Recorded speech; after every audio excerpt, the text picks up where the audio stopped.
عباده الذين اصطفى أما بعد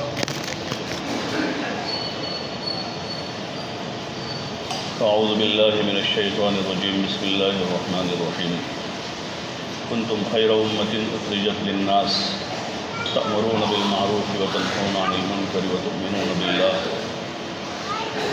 صدق اللہ العظیم۔ محترم دوست اور بزرگوں، اللہ جل جلالہ و عمن والہ نے اس امت کو خیر امت بنایا ہے۔ تم بہترین امت ہو اس لیے کہ لوگوں کی نفع رسانی کے لیے نکالے گئے ہو۔ تم لوگوں کو اچھائیوں کی طرف بلاتے ہو اور برائیوں سے روکتے ہو اور اللہ ہی پر ایمان رکھتے ہو۔ یہ وہ بنیادی خوبیاں ہیں، بنیادی صفتیں ہیں اس امت کی،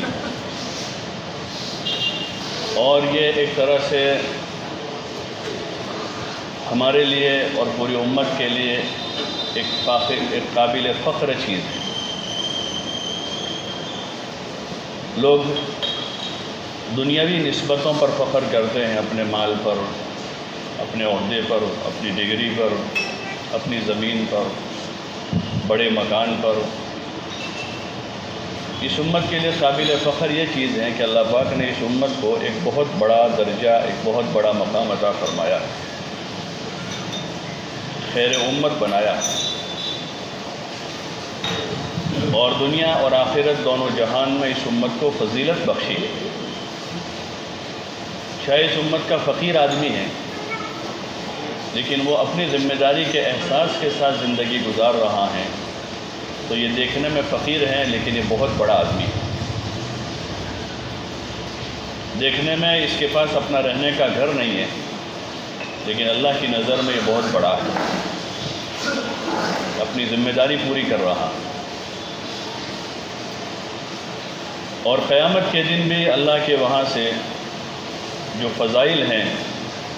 ان فضائل کا وہ بندہ، وہ انسان، وہ مرد، وہ عورت اس کا مستحق بنیں گے۔ لیکن چونکہ ماحول میں اس کا تذکرہ، اس کا مذاکرہ، اور گھر میں اس فضیلت، اس مرتبے اور اس مقام کی بات نہیں ہو رہی ہے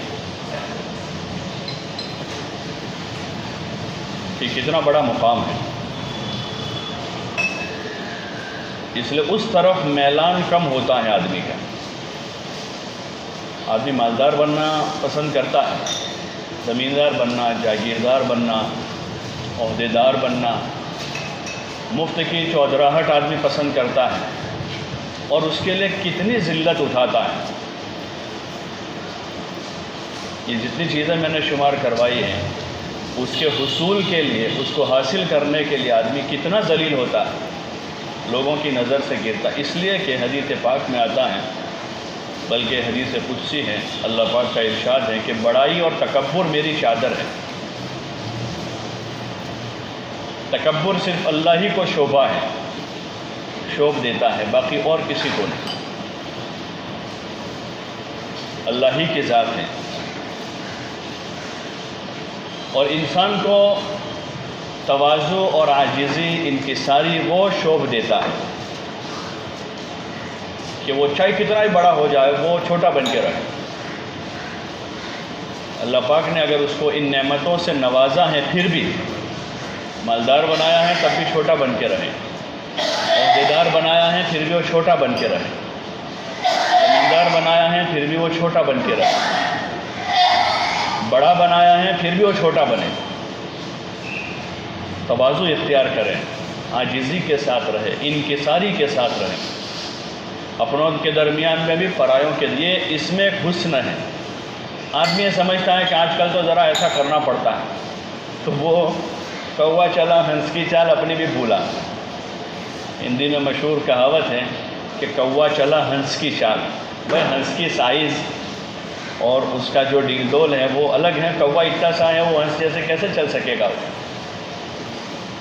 تو بہت سو کو یہ شیطان دھوکہ دیتا ہے کہ اصل میں آج کل میں تھوڑا ایسا کرنا پڑتا ہے، ایسا نہیں کریں گے تو لوگ ہم کو دبا دیں گے۔ تو لوگ تو کیا دبائے، یہ خود ہی دب جاتا ہے، لوگ تو بعد میں دبائیں گے۔ بعض ایسی رذیل صفتیں ہیں، ایسی حرکتیں ہیں کہ جس سے آدمی خود ہی گرتا ہے۔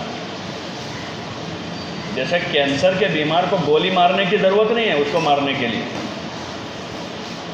ایک آدمی کو کینسر ہو گیا، اس کو مارنے کے لیے بندوق چلانے کی ضرورت ہے یا اس کو تلوار چلانے کی؟ وہ تو اپنے کینسر سے خود ہی مرنے والا ہے، وہ تو خود ہی مرنے والا ہے۔ ایسے یہ جو رذائل ہیں، بے ایمانی ہیں، شرک ہیں، کفر ہیں، نفاق ہیں، جھوٹ ہیں، تکبر ہیں، تعلی ہے، یہ ایسی چیزیں ہیں کہ اس آدمی کو کسی کو گرانے کی طرف خامخواہ لوگ فکر کرتے ہیں ان کی۔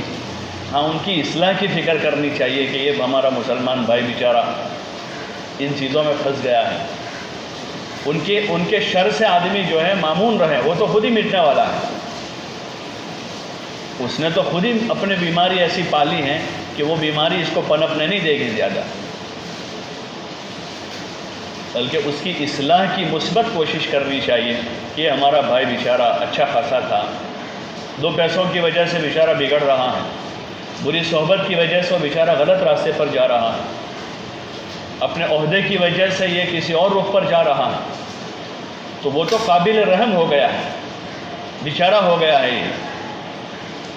لیکن چونکہ ہمارے قلوب میں بھی دنیا کا اثر ہے، مادے کا، کرسی کا، عہدے کا، اہل سیاست کا، اور اس کی وجہ یہ ہے کہ ہمارے قلوب اللہ سے متاثر نہیں ہیں، اور ہمارے قلوب حضور پاک صلی اللہ علیہ وسلم کی ذات اقدس سے متاثر نہیں ہیں۔ یہ بنیادی وجہ ہے۔ جب اللہ رسول کا تاثر نہیں ہوگا تو آدمی مخلوق سے متاثر ہوگا، اور جس دل میں اللہ کا اور اللہ کے رسول صلی اللہ علیہ وسلم کا اثر ہوگا وہ دنیا کی کسی مخلوق سے متاثر نہیں ہو سکتا۔ جتنے اللہ والے ہیں، جو اہل اللہ ہیں، ان کو دیکھتے ہیں تو ان پر کسی چیز کا کوئی اثر نہیں، دنیا کے حالات کا۔ ان کو پتہ ہے کہ اللہ کا امر ہے،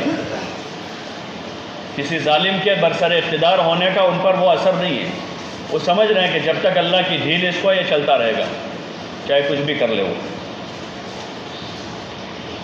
اور تاریخ اس کی گواہ ہے۔ قرآن بھرا ہوا ہے اس سے۔ قرآن کے جو قصص ہیں، قصص قرآن، قارون کی قوم جو تھی وہ متاثر تھی قارون سے۔ قارون کی قوم اس کے مال کی وجہ سے اس سے متاثر تھی، اور یہ ہمیشہ رہا جب آدمی کے پاس مال بڑھتا ہے یا آدمی کے پاس اسباب دنیا بڑھتے ہیں تو اس کا داعیہ یہ ہوتا ہے کہ وہ اپنا مال لوگوں کو کسی نہ کسی راستے سے دکھاوے۔ شادی بیاہ میں شہرت کرتا ہے، کوئی مکان بنا کر اپنے مال کی شہرت کرتا ہے، کہ بڑا مکان عالی شان بنا کر شہرت کرتا ہے لوگوں میں، کوئی سواریوں کے ذریعے سے، کوئی زیب و زینت کے اسباب سے، کوئی شادی بیاہ میں۔ قارون نے بھی نمائش کی اپنے سامان کی، اپنے مال کی۔ تو جو لوگ تھے اور دنیا دار جن کے قلوب پر اثر تھا، تو وہ تمنا کرنے لگے، یا لیت لنا مثل ما اوتی قارون انہ لذو حظ عظیم، کاش کہ ہمارے پاس بھی ایسا مال ہوتا، ہمارے پاس بھی ایسی دولت ہوتی، بڑے نصیب والا ہیں، بڑے نصیب والا ہیں۔ ہم سوچے ذرا کہ ہم جب ایسے حالات دیکھتے ہیں کسی کے تو ایسی تمنا ہوتی ہے، ان کا تو بہت اچھا پگار ہے، ان کی تو بڑی آوک ہے، ان کا تو بڑا بنگلہ ہے، گھر کی چرچا میں ایک بیٹی تھوڑی غریب ہے، دوسری تو انہوں تو اللہ بہت اچھو کرے، باقی بیچاری سے، وہ بیچاری 5 ٹائم کی نماز پڑھتی ہیں، قرآن پڑھتی ہیں، اس کا شوہر دیندار ہے، نیک ہے، اور یہ جس کے بارے میں اس کا شوہر نماز بھی نہیں پڑھتا ہے، لیکن پھر بھی وزن کس کا ہے خاندان میں، گھر میں؟ اس داماد کا جس کے پاس پیسے زیادہ ہیں، وہی وہ اثر ہے۔ قارون کی قوم بھی یہی کہہ رہی تھی۔ ایسے اولاد میں بھی ایک بیٹا بیچارہ ہے، ہمارے عرف کا بیچارہ، اللہ کے وہاں کا بیچارہ نہیں، ہمارے عرف کا، کہ 5 وقت کا نمازی ہے، اللہ کرتا ہے، قرآن کی تلاوت کرتا ہے، دینی کاموں میں لگتا ہے، لیکن مالی اعتبار سے کمزور ہے۔ اور ایک بیٹا جو ہے بڑا تنخواہ دار ہے اور ایک وقت کی نماز نہیں پڑھتا ہے، بغاوت پر اترا ہوا ہے، لیکن اس کے سارے ساری اس کی برائیاں جو ہیں اس کے مال میں چھپی ہوئی ہیں، سارے عیب، اس کے جتنے عیوب ہیں، اس کے جتنے عیوب ہیں وہ ہنر بن جاتے ہیں، مال کی وجہ سے، ڈگری کی وجہ سے، عہدے کی وجہ، عیب ہنر بن جاتے ہیں۔ اور جب آدمی کے پاس یہ چیزیں ہیں تو اس کی خوبیاں بھی جو ہیں، اس کی نماز کی صفت، اس کی تواضع کی صفت اس کے پاس ہے، وہ نرم طبیعت کا ہے، لوگوں کی خدمت، تو اس کی خوبیاں جو ہے وہ عیب بن جاتی ہیں، کیونکہ اثر دنیا کا ہے، دنیا داروں کا ہے، اللہ رسول کا اثر نہیں ہے۔ اس امت میں اللہ پاک نے، کیونکہ اب قیامت تک نبیوں کا سلسلہ بند ہے، اس لیے اس امت کو اس کا جوابدار اور ذمہ دار بنایا تھا کہ خوبیوں کی باتیں آپس میں کرتے رہے، آپس میں خوبی کی باتیں کریں، ایمان کی، نیکی کی، تقوی کی، صبر کی، شکر کی، کوئی مصیبت میں اس کے ساتھ صبر کا مذاکرہ کریں کہ بھائی صبر پر اللہ کیا دینے والا، کوئی بیمار ہے بیچارہ، اس پر اس کے ساتھ صبر کی بات کی جائے، کوئی غریب ہے تو اس کو ہم مالدار بنانے کے چکر میں نہ پڑیں، ورنہ الٹے راستے دکھائیں گے اس کو ہم الٹے راستے، اس کو فقر کے جو فضائل ہیں، حضور علیہ السلام نے بیان کیا کہ میری امت کے فقراء جو ہیں وہ مالداروں سے 500 سال پہلے جنت میں جائیں گے، میری امت کے فقراء مالداروں سے 500 سال پہلے جنت میں چلے جائیں گے۔ اس کو فقر کے فضائل بتائے جائیں کہ آپ کو اللہ نے جس حال میں رکھا ہے اس پر آپ کو صبر کرنا چاہیے اور پریشان نہیں ہونا چاہیے۔ مالدار بھی 2 روٹی 2 بوٹی کھاتا ہے اور غریب بھی اتنا ہی کھاتا ہے، وہ بھی اتنا ہی کھاتا ہے، وہ بھی اتنا کھاتا ہے، وہ بھی ایک جوڑی کپڑا ایک ساتھ پہنتا ہے، یہ بھی ایک جوڑی پہنے گا، تو اس کو معروف کی طرف لانے کی کوشش ہو، نہ کہ اس کا بھی دماغ خراب کیا جائے۔ ایک بیٹی غریب ہے تو اس کو فقر کے فضائل بتا کہ بیٹا یہ جس حال میں اللہ نے رکھا ہے اس حال پر اللہ سے راضی رہو۔ حضور صلی اللہ علیہ وسلم کی بیٹی نے فقر میں زندگی گزاری،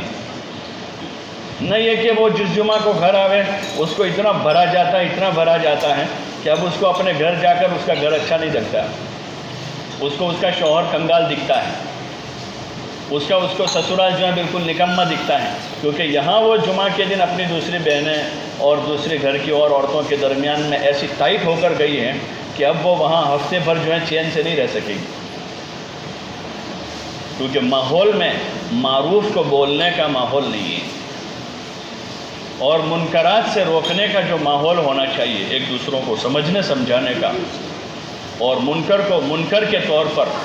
اور منکرات سے بچانے کا جو ماحول ہونا چاہیے، اس کی فضا نہیں ہے، جو اس امت کی اہم ذمہ داری ہے۔ پھر چھوٹے چھوٹے منکرات ہوتے ہیں گھر کی سطح پر، شادی میں، منگنی میں، محلے میں، صبح شام، غمی میں، خوشی میں، پھر وہ ظاہر ہوتے ہیں، جیسے 15 اگست میں ظاہر ہوا نا، ابھی 15 اگست کے دن ظاہر ہوا، پورا ایک ساتھ نکلا سب جگہ سے وہ ابال، اور جو بے حیائی ہوئی اور جو ناچنا اور گانا، یہ سارا اگر جزوی طور پر ہر گھر میں اور ہر آدمی اس کا ذمہ دار بنتا ہے کہ بھائی مجھے اللہ نے یہ ذمہ داری سونپی ہے، میں انجان نہیں ہو سکتا، اللہ کے وہاں مجھے جواب دہی ہے۔ بھائی آپ لوگ سب آگے آ جاؤ، پیچھے والے جو جتنے لڑکے ہیں 15 سال کے اوپر کے وہ بھی آگے صفوں میں آ جاؤ، آپ لوگ بھی آ جاؤ، بس صفوں میں بیٹھ جاؤ۔ ہر آدمی اس کو محسوس کرے، تبصرہ کر دینا کافی نہیں ہے، پیچھے سے تبصرہ کیا کہ انہوں نے برا کیا، انہوں نے غلط کیا، انہوں نے کیا، ہم نے بھی ایک بڑی غلطی کی ہے، اور وہ حضرت عائشہ والی روایت،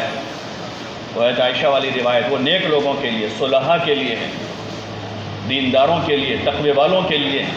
نماز پڑھنے والوں کے لیے، روزہ رکھنے والوں کے لیے ہے۔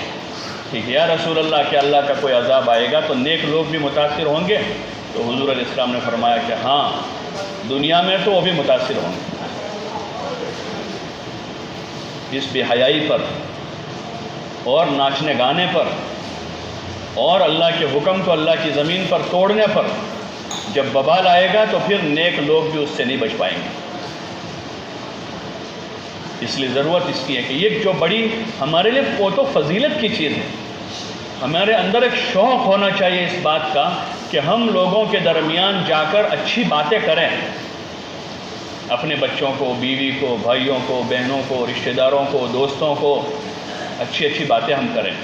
ہاں ایک اتنی بات ضرور ہے کہ اچھی بات کرنے کے لیے طریقہ اچھا اختیار کریں، محبت کا طریقہ اختیار کریں، نرمی کا طریقہ اختیار کریں۔ انبیاء کا وہی طریقہ تھا کہ ایک دوسروں کو محبت سے، نرمی سے سمجھنا سمجھانا ہو کہ دین کیا ہے، بے دینی کیا ہے۔ بے باک نہیں ہو سکتے ہم، اللہ کی زمین پر ہیں۔ حکومت کا قانون توڑتے ہوئے آدمی سوچتا ہے، اگر اس سے ٹوٹ گیا ہے تو نادم ہوتا ہے کہ خیر اپنی بھولتے ہی، اپنے سے غلطی ہو گئی کہ کہیں پکڑ میں نہ آ جاوے ہم، آدمی ایک دم چوکنا ہو جاتا ہے۔ اور کوئی حساس معاملہ اگر ہے، ایسا حساس معاملہ ہے تو آدمی ایک دم ٹینشن میں آ جاتا ہے کہ یار فلاں جگہ میں بیٹھ گیا تھا اور میرا فوٹو وہاں آ گیا ہوگا اور خامخواہ کوئی پریشانی نہ آ جائے۔ آدمی ڈر جاتا ہے، آدمی گھبرا جاتا ہے، ایڈوانس اس کے اسباب مہیا کرتا ہے کہ اب میں اس سے کیسے بچ سکتا ہوں، تو اپنے اس فعل کی وہ تردید کر دیتا ہے، بھائی میں اس میں نہیں ہوں، توبہ کر لیتا ہے کہ اس کو سمجھتا ہے کہ حکومت کی پکڑ میں آ جاؤں گا۔ ایسے ہم اللہ کی پکڑ سے نہیں بچ سکتے۔ ہاں یہ معمولی چیزیں نہیں ہے جو شادی بیاہ میں آج کل شروع ہوا ہے، ناچنا گانا چھوٹی چھوٹی سطح پر ہو رہا ہے، تو ہم آنکھیں بند کر کے ہم گھر میں سے نکل گئے، گھر میں سب کچھ ہو رہا ہے، اللہ تو دیکھ رہا ہے۔ ہم محلے میں سے نکل گئے، ہمارے پیچھے جو ہو رہا تھا اس کو اللہ تو دیکھ رہا ہے۔ اس کے لیے ہم کتنے حساس ہیں، اس ذمہ داری کا ہمارے اندر کتنا احساس ہے کہ بھائی جو غلط چیزیں ہوئی ہیں اور وہ غلطیاں آئندہ نہ دہرائی جاوے، چاہے ہمارے گھر میں ہوئی ہو، محلے میں ہوئی ہو، یا ہماری بستی میں ہوئی ہو، اللہ کی پوری زمین پر ہوئی ہیں۔ خیر امت کنتم خیر امتن سے ہم کو مخاطب ہوئے ہیں، اللہ پاک نے ہمیں خطاب کیا ہے کہ تم بہترین امت ہو۔ تو ہم اپنی قوم کے لیے صرف نہیں آئے، ہم اپنی برادری کے نمائندے نہیں ہیں، ہم اپنے گھر کے نمائندے نہیں ہیں، ہم پوری امت کی طرف سے ہیں۔ وہ پوری امت والا درد و غم لے کر ایک فکر کے ساتھ اپنے آپ کو بحیثیت ذمہ دار ہونے کے، بحیثیت جوابدار ہونے کے، جیسے آدمی بیوی اور 4-5 بچوں کی ذمہ داری سمجھتا ہے، ان کے جتنے تقاضے ہیں آدمی پورے کرتا ہے، ان کے خوشی کے تقاضے ہو، ان کے غمی کے تقاضے ہو، اس کا بوجھ اپنے ذمہ لیتا ہے۔ ایسے بحیثیت ذمہ دار ہونے کے پوری امت کی ذمہ داری کو اپنے اوپر اوڑھتے ہوئے ہم اپنی اپنی جگہ پر بے چین اور بے قرار ہوں۔ پہلی چیز تو یہ ہے۔ اور اس کے صرف تبصرے کافی نہیں ہیں کہ باہر چوکوں چوراہوں پر، ہوٹلوں پر بیٹھ کر ہم اس کا تبصرہ کر لیں، فلاں نے غلط کیا، فلاں نے ایسا کیا، فلاں نے ایسا کیا۔ یہ اس کا حل نہیں ہے۔ اس کا حل یہ ہے کہ اپنے اپنے ماحول میں ایک آدمی بھائی، ایک لگی ہوئی آگ ہے، ایک لگی ہوئی آگ ہے، پوری آگ ہم نہیں بجھا سکتے ہیں، تو ہم اپنے گھر کے آگے کا تھوڑا بجھا دیں۔ ہمارے پاس زیادہ پانی نہیں ہے، ایک ڈول پانی کی، وہ ایک ڈول بہا دے اپنی، اتنی تو آگ بجھے گی۔ خالی میں گھر بیٹھ کر بولتا رہوں گا کہ بہت آگ لگ گئی ہے، بہت آگ لگ گئی ہے، بہت آگ لگ گئی، وہ آگ بجھنے والی نہیں ہے۔ اور اس کا راستہ یہی ہے، تأمرون بالمعروف، کہ آپس میں ایک دوسروں کو معروف کی طرف دعوت دیتے رہو، بھلائی کی طرف لاتے رہیں۔ وتنہون عن المنکر، اور کوئی برائی ہو رہی ہے تو اس کو احسن طریقے سے، ادعو الی سبیل ربک بالحکمت والموعظۃ الحسنۃ، کہ حکمت کے ساتھ، حکمت کہتے ہیں کسی کام کو حسن اسلوب سے کرنے کو، کسی کام سے رک جانے کا نام حکمت نہیں ہے۔ بہت سے ہمارے سمجھدار وہ کہتے ہیں کہ اصل میں بچے بچیاں گھر کے یہ وہ، اصل میں حکمت میں نے اختیار کیا اس لیے میں کچھ بولتا نہیں ہوں۔ یہ حکمت نہیں ہے۔ یہ حکمت تو حسن اسلوب سے کرنے کا نام ہے، کسی کام سے رک جانے کا نام حکمت نہیں ہے۔ اس کو حسن اسلوب سے کیا جائے، آدمی کوشش کرے اس کے لیے۔ سب سے پہلی چیز تو اس کو برا سمجھے اپنے دل سے، وہ آخری درجہ ایمان کا، من رأى منکم منکرا فلیغیرہ بیدہ، کہ کوئی آدمی کسی منکر کو، کسی برائی کو ہوتا ہوا دیکھ رہا ہے، اس کے ذمے سب سے پہلے کہ اپنے ہاتھ سے روک دے۔ لیکن چونکہ ہاتھ سے روکنا وہ سب کا کام نہیں ہوتا، وہ خلیفۃ المسلمین کا کام ہے، یا حکومت کے ذمے ہے کہ وہ اپنے پاور کے، تو اپنے طاقت پر، قانون کے زور پر اس چیز کو دباوے۔ وہ کام ہر ایک کا نہیں ہے۔ فلیغیرہ بیدیہ ان لم یستطع فبلسانہ، اگر اتنی استعداد نہیں تو اپنی زبان سے کہہ سن کر اس کو ختم کریں۔ اس کی استعداد سب میں ہے کہ آدمی کہہ سکتا ہے، ان لم یستطع، پھر بھی بعض مرتبہ ایسا موقع آ جاتا ہے کہ آدمی میں وہ سکت نہیں کہ اپنی زبان سے کہہ سکے، تو اپنے دل سے تدبیر کرے کہ بھئی یہ منکر کیسے ختم ہو، میں نہیں کر سکتا ہوں تو میں ان سے جا کر ملا، یہ کر سکتے ہیں، وہ بھی نہیں کر سکتے، میں ان سے جا کر ملا کہ حاجی صاحب ایسا تھوڑا آپ کو اللہ نے وزن دیا ہے، آپ کی بات لوگ مانتے ہیں، سنتے ہیں، دو باتیں آپ کہو، آدمی تدبیر کرے، غیبت کے طور پر نہیں۔ ایک تو ہے بعضوں کو عادت ہو گئی ہے، جہاں ان کا کوئی مد مخالف ہے، وہ کوئی کام کرے گا فوراً وہ لوگوں کو جا کر دیکھا فلانا فلانا، تو غیبت کے طور پر نہیں، خیر خواہی کے طور پر، جو انبیاء علیہ السلام کی بڑی صفت تھی، وہ اس صفت کے ساتھ لوگوں سے کہتے تھے انی لکم ناصح امین، کہ میں تمہارا امانت دار خیر خواہ ہوں، باقی کچھ نہیں چاہتے، خیر خواہی چاہتے ہیں کہ بھئی اللہ کی زمین پر کوئی غلط کام نہ ہو، کوئی مسلمان گنہگار نہ ہو، سنت شریعت چھوڑ کر کوئی کام نہ کرے، کوئی اس کا اہتمام کریں، اور یہ سب کی مشترکہ ذمہ داری ہے۔ اللہ کے بارگاہ میں ہم چھوٹ نہیں سکیں گے اس لیے ضرورت اس کی ہے کہ اپنے جہاں بھی ہیں ہم جس طرح کا جو منکر ہو رہا ہے، ایک انفرادی طور پر کا، اور جہاں دیکھیں کہ بھائی اجتماعی طور پر ہو رہا ہے تو محلے کے 25 آدمی جمع ہو جاویں، لڑائی کرنے کے لیے نہیں، ان سے جھگڑا کرنے کے لیے نہیں، یا ان لوگوں کو ذلیل کرنے کے لیے نہیں، بلکہ ان کو سمجھانے کے طور پر اگر جمع ہو جائیں گے، بھائی منکر کرنے والے 50 آدمی ہیں، اگر روکنے والے 10 جمع ہو جائیں گے تو 10 کی طاقت بہت بڑی ہو جائے گی، وہ 50 کے مقابلے میں اگر 10 جمع ہو جائیں۔ آج سے کچھ سالوں پہلے دیکھتے تھے ہمارے محلوں میں 2-4 بوڑھے ہوتے تھے، 2-4 بوڑھے، ذرا شادی بیاہ میں ذرا شور تماشا شروع ہوا، وہ 2-4 چلاتے تھے، سب بند ہو جاتا تھا۔ گھر کے پورے خاندان میں ایک آدمی ہوتا تھا، ایک آدمی پورے خاندان میں ہوتا تھا، کوئی 19-20 ہو رہا ہے نہیں مانتا، یہ ہو رہا ہے، ایک آدمی آ جاتا تھا، سب دب جاتے تھے۔ اس کا ایک ماحول تھا، اب وہ ماحول نہیں بچا ہے، اب آزادی عام ہے، لوگوں میں آزادی عام ہے، تو اگر 2-4 نہیں تو 10-12 10-20 آدمی جمع ہوئے اور آپس میں مشورہ کر کے بھئی یہ چیز غلط ہو رہی ہے، ہمارے گھر میں نہیں ہونی چاہیے، ہمارے محلے میں نہیں ہونی چاہیے، ہماری بستی میں ایسا کام نہیں ہونا چاہیے، اگر وہ 10-20 آدمی ایک فکر پر جمع ہو جاتے ہیں اور اس نے اسلوب سے اگر صحیح نیت کے ساتھ کوشش کرتے ہیں تو انشاءاللہ اللہ کی ذات سے امید ہے کسی غلط چیز کو جگہ نہیں مل سکے گی، اور اللہ کا فضل ہے کہ ہمارے ماحول میں پھر بھی خیر غالب ہے، تائید کرنے والے زیادہ ملیں گے، خیر کا غلبہ ہے، اچھی چیزوں کو پسند کرنے والے زیادہ ہیں بمقابل برائی کرنے والوں کے، نماز پڑھنے والے زیادہ ہیں نہ پڑھنے والوں کے مقابلے میں، اچھی سوچ رکھنے والے زیادہ لوگ ہیں، لیکن وہ اچھی سوچ والے خاموش ہیں، سب تماشائی بنے ہیں، اچھی سوچ والے تماشائی ہیں کہ وہ تماشائی بنے ہوئے ہیں، دیکھ رہے ہیں دور سے، تو ان کا دور سے دیکھ لینا کافی نہیں ہے۔ اس لیے آپ حضرات سے گزارش ہے، یہ جو فریضہ ہیں امر بالمعروف و نہی عن المنکر کا، جو خیر امت ہونے کی وجہ سے ہمارے اوپر ایک خصوصی انعام ہے اللہ پاک کا، اس فریضے کو زندہ کرنے کی ضرورت ہے، چاہے چھوٹی سطح سے ہیں، بھائی جو بے نمازی ہیں محلے میں بستی میں تو وہیں سے ابتدا ہو، اذان ہو گئی، دکانیں کھلی ہیں، مارکیٹوں میں لوگ بیٹھے ہیں، کہیں ایک دوسروں کو، کہنے میں ہمارا کیا جاتا ہے، محبت سے کہنا ہے، ہمیں کسی کو گالی تو نہیں دینی ہے، اللہ کے فریضے کی طرف بلانا ہے، اس کہنے پر ہمیں ثواب ملنے والا ہے، اور اگر وہ آدمی نماز کے لیے آ گیا تو اس کی مقبول نماز کا ثواب ہمیں وہ ایکسٹرا ملنے والا ہے۔ کتنے سارے فضائل ہیں، ابتدا کریں بھائی نماز کی طرف لوگوں کو لاویں۔ دیگر موقعوں پر دیکھتے ہیں بھائی کوئی چھیڑخانی کر رہے ہیں لڑکیوں کی، تو ہم ان کو سمجھاویں کہ بھائی ہماری بھی ماں بہنیں ہیں۔ حضور علیہ السلام نے اس صحابی کو کتنے اچھے انداز میں سمجھایا جن کے دل میں زنا کا داعیہ پیدا ہوا تھا۔ ہمارے بڑی عمر کے دوستوں جو بزرگ لوگ ہیں وہ دیکھ رہے ہیں چوراہے پر بیٹھ کر، دکانوں پر بیٹھ کر، چوکوں پر بیٹھ کر کے لڑکے کیا حرکتیں کر رہے ہیں، لڑکیاں کیا حرکتیں کر رہے ہیں، وہ تماشائی بنے کہ ان کو بلا کر بٹھا کر بیٹا یہ اپنا کام نہیں ہے،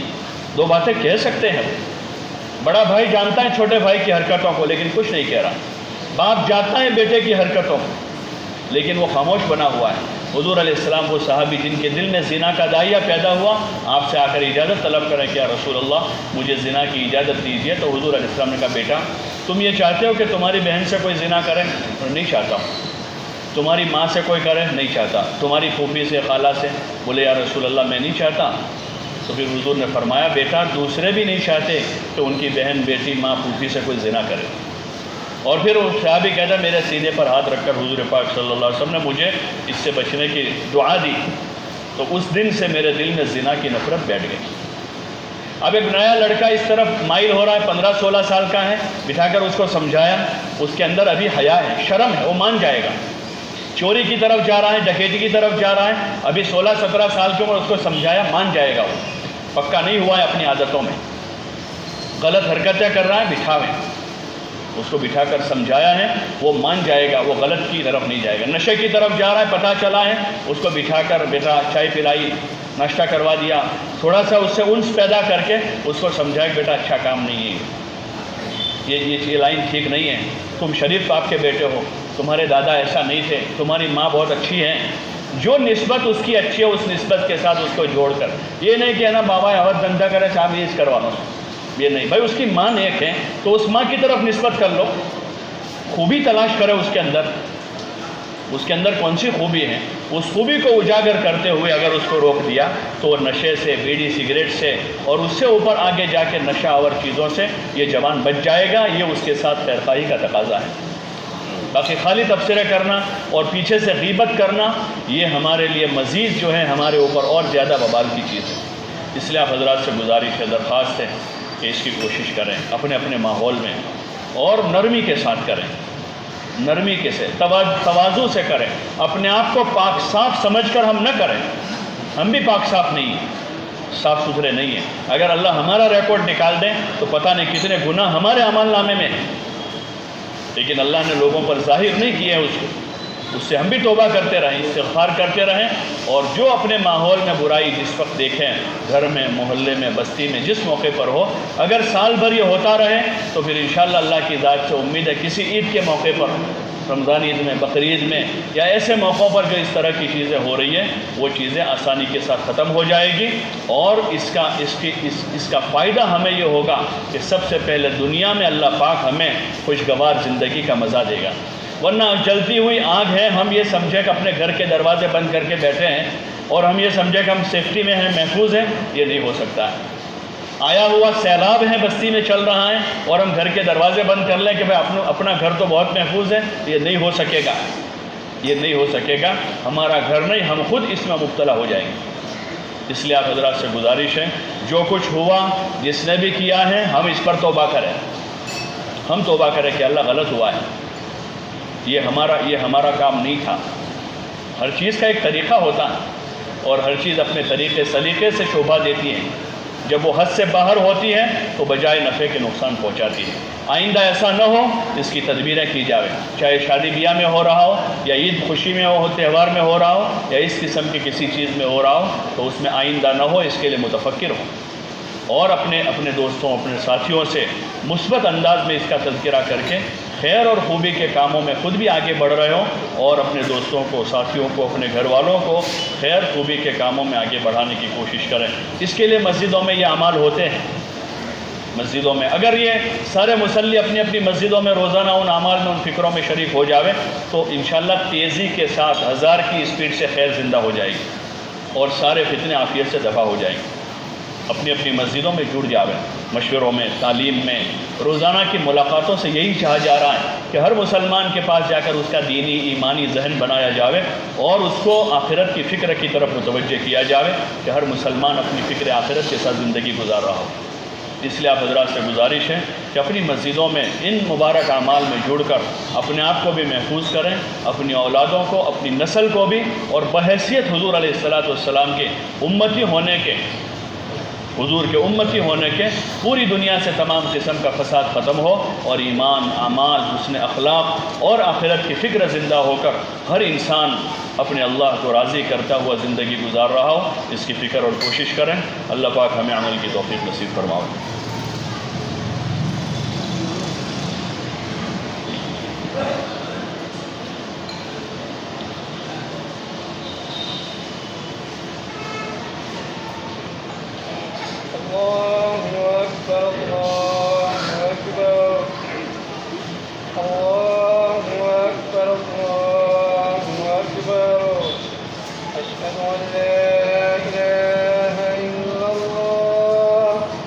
أشهد أن لا